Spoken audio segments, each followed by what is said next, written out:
Hello,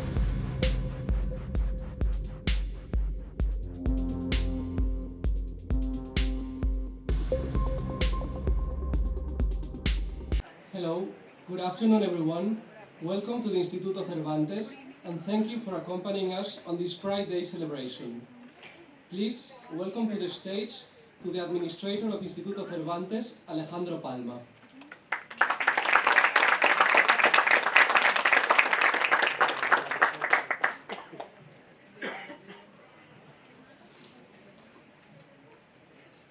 Welcome to Cervantes. You know, today we are screening the documentary The Silence Generation, la generación silenciosa, y después vamos a tener una pequeña entrevista a su director, ¿no? A Ferran Navarro Beltrán.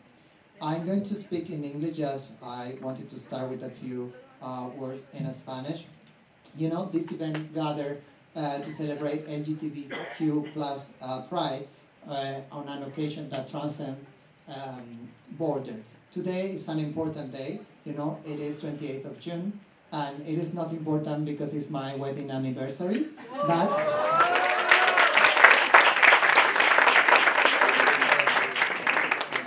I say hello to my husband. So, also it's the International Day of LGBTQ plus community, no? So we stand together to honor resistance, diversity, and the unwavering fight for equal rights. You know, our community has come a long way, a journey marked by courage, by resilience, but I want to say that, you know, we are far from over. And nowadays, in many countries, discrimination persists in workplaces, in schools, in homes, and our community are facing bullying and mental health challenges and exclusion.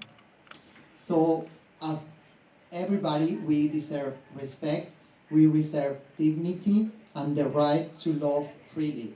And together we can create that world where love knows no bounds, and where acceptance reigns supreme. So, you know, I wish that we could have a world where every heart beat freely, and I hope that with this and other event and the many things that we are doing in many countries, we will get that objective.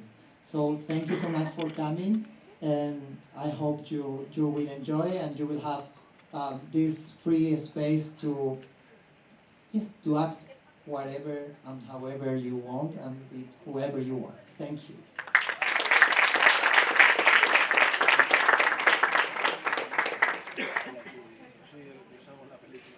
Thank you, Alejandro. Now, please welcome Deputy Head of Mission, Elena Pérez Villanueva.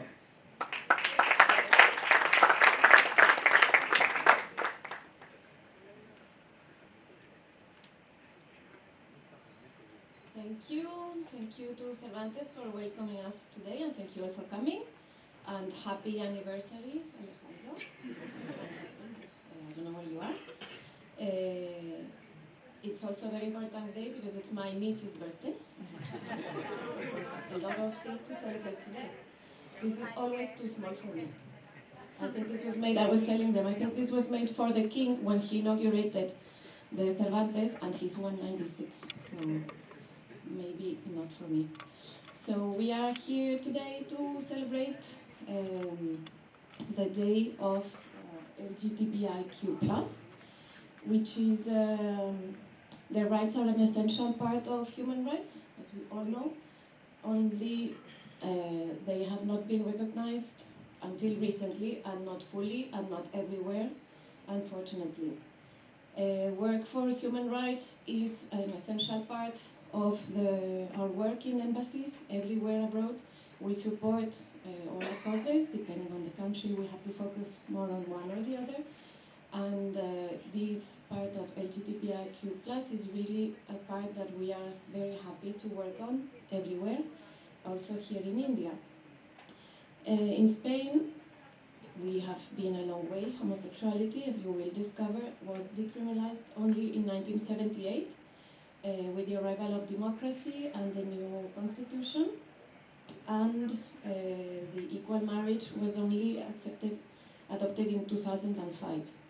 I am always happy to say, I'm proud to say that when it was approved, basically it was accepted by everybody. There was just a small part of very traditional society who did not like it, but it didn't really go far. There were other countries where the protests were much bigger. In Spain it was very natural and marriage was accepted, and we're all happy to attend weddings, and I'm really, as a diplomat, proud to say that it was accepted and now it is everywhere. Gay couples can not only get married, they can also have children, either biological or adopted, so they can really have families, and these families are totally accepted.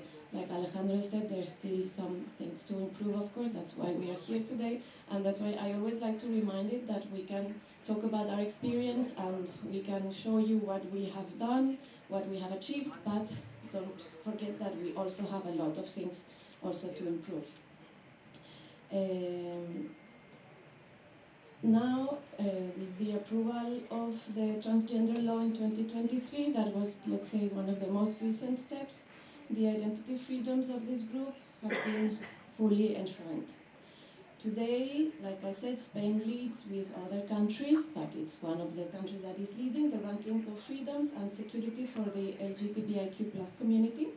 And there is still a long way to go, but we are happy to be contributing, and we are happy to recognize the struggle and the dedication of people like the ones you will see in the documentary, who will tell you all that they have been through and all that they have contributed to achieve.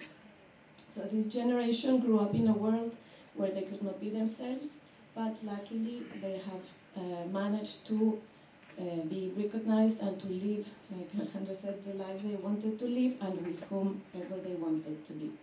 So this day is today to recognize the fight of all those who made this possible, to make this world fairer, more open, and we are happy to respect their legacy, and we will continue doing our part to ensure that this freedom can continue to advance and reach all those who need it. Thank you very much.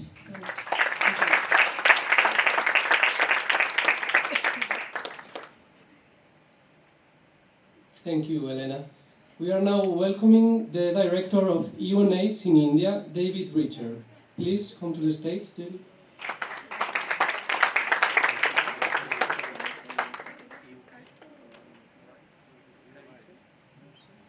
This is the right height for me. Okay, look, thank you. And look, let me just acknowledge and thank the Embassy of Spain, but also the Cervantes Institute for this wonderful evening tonight. But let me also welcome all of my fellow members of the LGBTQI community here tonight and all your supporters who are here tonight as well. A big round of applause for everyone. Look, happy Pride, everyone. I'm just going to say a couple of things, and I just wanted to talk about that during this month we really all come together to celebrate our identities, our communities, our struggles, and also our joys as members of this community. I've been working for the UN system for nearly 25 years now, and one of the driving forces behind that is the celebration of diversity. And why I work for the UN is because I want to see a more diverse world. I want to see all the richness of our respective sexualities, sexual orientations reflected in the workplace, in what we do, on TV, and in film. I think Pride is a great opportunity to recognise how far we have come and also recognise how much further we have to go. It highlights the importance of visibility and the right to live without fear and stigma and discrimination. We come from an old, very long silence. And that's a quote from the film we're about to see. And it's a reflection of the lives, often difficult lives, that were led by a previous generation, maybe also my generation, who struggled thanks to the circumstances of their time, but demonstrated enormous resilience and courage. And these were the pioneers of our movement. These were the pioneers of the movement in Spain, but also globally. And it's the foundations of acceptance and comparative freedom that we now enjoy that we have to thank them for. So look, it's been a tough year. In the past year, we've really seen repression against our community worsen around the world. But there have been some notable wins. And just a big call out to Singapore and Mauritius, because they're two UN member states who actually repealed criminalising provisions in their legislation this past year. And a big shout out to Thailand as well, because they recently passed marriage equality. So a big round of applause for that. So Pride Month is not only a time to celebrate, but it's a time to advocate for the rights in solidarity of the community, not only globally, but also here in India. And so I'm very pleased to say that both UNAIDS, UNDP and other UN partners, I know we have UNICEF here tonight as well, have been instrumental in the last week in bringing members of the community together, and some of them are actually here tonight, to meet with government in lead up to the government's response to the marriage equality push last year that unfortunately was unsuccessful here in India, that resulted in the Supreme Court enabling a panel to be formed by the government to take up the recommendations that came from that push. So Pride is a global celebration of lesbian, gay, bisexual, transgender, intersex and queer communities. It's a powerful reminder of the ongoing struggle for equality, inclusion and belonging. Understanding the struggles of the community, as we will further understand tonight, is a way in which we can stand in solidarity. So thank you, and I hope you all enjoy the film.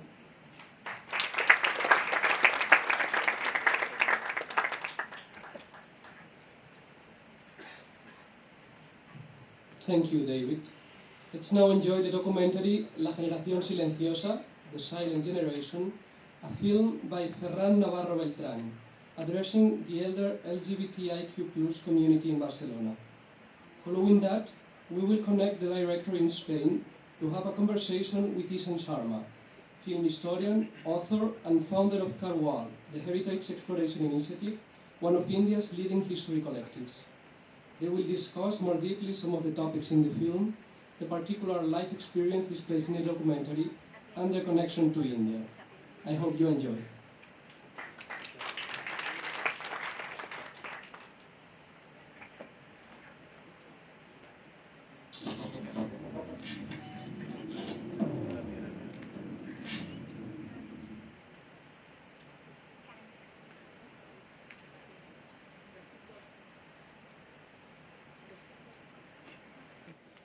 So it's very difficult to say anything after such a beautiful document. And I would just ask all of you to just stand up and give a standing ovation to the struggles that the community has faced world over, for all the great things that happened on June 28th, and that you all got to see the film today. So can we just stand up and give a clap?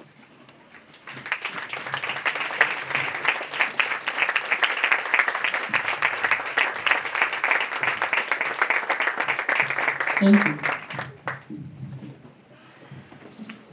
So we are waiting for Ferran to join us through Zoom. I'll just read out a small bio. Am I audible at the back of the room? Great. Ferran is a film director and producer, one of the young and brilliant voices from Spain. He began his activity in the field of graphic design and has been linked with this industry of cinema, which is audiovisual, for more than 10 years. And for a historian, 10 years like just yesterday. So he still is a young filmmaker for a historian. He combines his production task with direction and has directed over 2 short films, which is a big thing for any filmmaker, to start and to do such great works. And then this feature documentary, The Last Generation. There's so much going on after watching the film. I was given the link 2 days prior to the screening, but I decided I won't watch the film. I would watch this film together with all of you, and I would pen down my thoughts, whatever I'll watch here. But it became so difficult because you go through so many emotions. You start with when they talk about their life before the struggle, when they were young people, kids, discovering gender, discovering discrimination that they faced in school, in different institutions. Then from there, when they grew up, they struggled to get an identity for themselves. And then there are comic reliefs in between where you laughed, where you shared their pain, where you found solidarity. So many emotions are running through. So it's very difficult for me to say those words here right now, but hopefully in this conversation, I'll probably, when we'll ask him questions, we'll go through my notes, which I've written in very bad handwriting that I can't read with this light on. The film aims to pay a tribute to the group of older LGBTQI people in Barcelona, known as the generation of silence, because they had to live with their sexuality hidden from their family, friends, and work environment, society at large. Through 24 interviews, we discovered the stories of people who led a very exciting life, yet it was a life filled with struggles.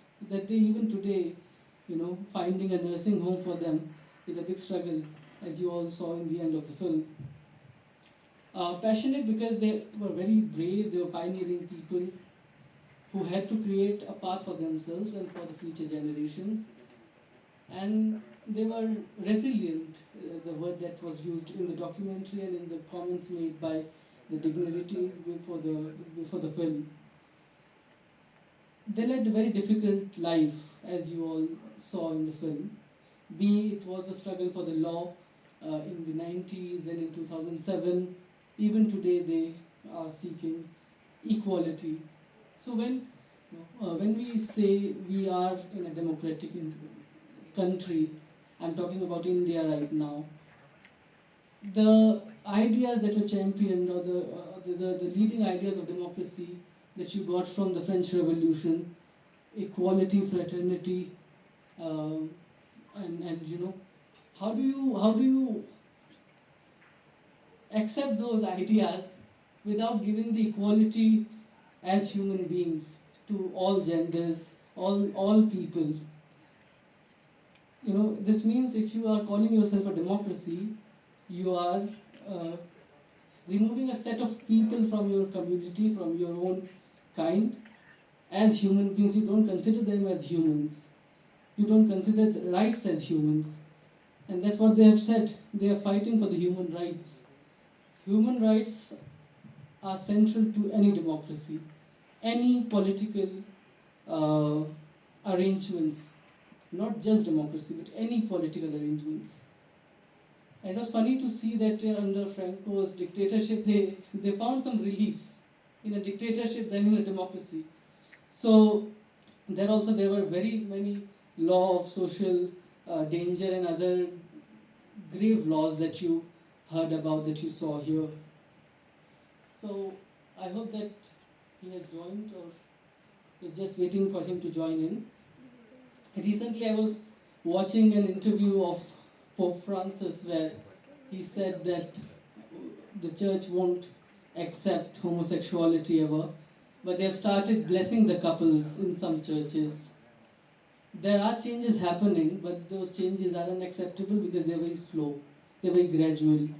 there's a need for radical changes, especially in society like ours, which is a very composite, very complex society. In India, I'm focusing on India right now. Then another good thing about this documentary was the focus that they put on language, on the need of communication. Not all languages have words for the community. You know, my mother tongue is Hindi. Hindi is a very gendered language. You have separate words for what's feminine, what's masculine. And there is a, diarchy between the two. In most of the regional languages in India, you don't see that gender happening, especially if you go south of India. They always face challenge when they talk about different genders, because when they learn Hindi, they have to learn this gendered Hindi, where if there's a boy, you would use a different word. If there's a girl, you would use different word. And they only see two genders. So I hope that we'll find more vocabularies, more words for all of us. Yeah. Yes. I'm going to give the floor again to him now, but the director is facing some technical problems. So we are going, when he finished his speech, we are going to, the event is not finishing here, so we have this interaction between all of us. You will meet people and you will have a drink and food. I'm so sorry we are not going to have the possibility to talk to the director today, okay? Thank you. So it becomes a lecture by a historian. I don't know how many of you are interested for that, but the director is secondary in the film. The film is about those people who spoke after ages. And I hope that in India we also create some kind of documentaries where somebody asked me the other day, because I work on modern India, on partition, on freedom struggle, somebody asked me what were the contributions of the LGBTQIA plus community in the freedom struggle. I had no answer because it's undocumented. As somebody in the documentary said, that the words like gay and lesbian didn't exist. They were not popular at that time. There were no words to define anything. So how do you, in that sense, create a history of your country, of any country, when you are rejecting the contributions of any community? And in India especially, we have rejected a lot of histories. That's the biggest problem of my discipline, that we only see superficial communities as, from their point of view, we see, if I can call it, from the high caste communities, you see the role of the low caste. But we have to do the role reversal now, and I hope that these documentaries become that, as I said, it's a document. It's a past that was lived by that generation of people, not us, which is a fortunate and an unfortunate incident at the same time, because if you don't live through that, you don't, it's difficult to find solidarity. It's very comic, and it's very tragic at the same time, because all good comedies emerge from tragedies. So I've got more points to say. That another thing was the need for cultural and public spaces in all societies, where everybody could come together, celebrate, or even laymen together. Sharing pain is the best medicine, or sharing experience is the best medicine. So there's a need for public spaces. We just saw that how public spaces are attacked even today in different countries. We just saw about Spain. But I hope that this would end soon, that we'll also have a law soon for the LGBTQIA community in India, because in India it's seen as a very derogatory thing, as was in Spain, because, and as a historian I would like to associate this with the rise of the global right, the global conservatism that is happening the new neo-fascism that is happening, that is rising in the world.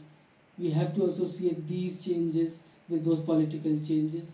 How the right wing across the world, not just in one country, and I don't want to pinpoint to any country because we all know what we are facing, what others are facing. These changes in the society should be understood with the political changes. And when we understand that, we'll have many more 28 Junes, and that we will have those public resistance. Only the public have the power to change these laws, as you saw in the documentary. That's why this was a very important reminder to ourselves to fight for what we think is right. This documentary also questioned the idea of modernity. What do we consider as being modern? What is the definition of being modern in our times? Be it the Catalan Gay Liberation Front or the Lambda Institute, we need these institutions in our societies. So I think that's about 10-15 minutes of the lecture, and I hope that you are waiting for good cocktails, I'm told. Enjoy those. But never stop conversations. This conversation should be the benchmark, if you want to call it that, or the stepping stone. And I hope that UNAIDS and other organizations would carry this conversation forward, and they would invite me someday.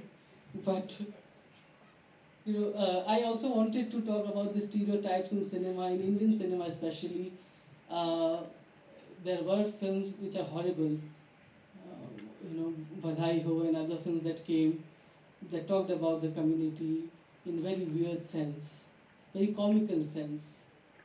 And there is no serious portrayal in the mainstream cinema.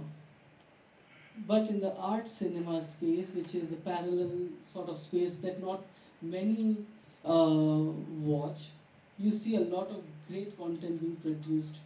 And that's why, again, a question that I wanted to ask Farhan was why he chose documentary as the medium to show. Why not a feature film which is watched by the majority of the public?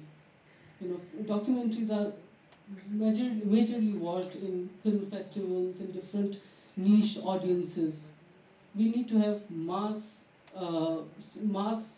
art forms that talk about these things. So thank you so much, everybody. I hope that this solidarity continues. Love is love. Happy Pride to all of you. Have a great drink.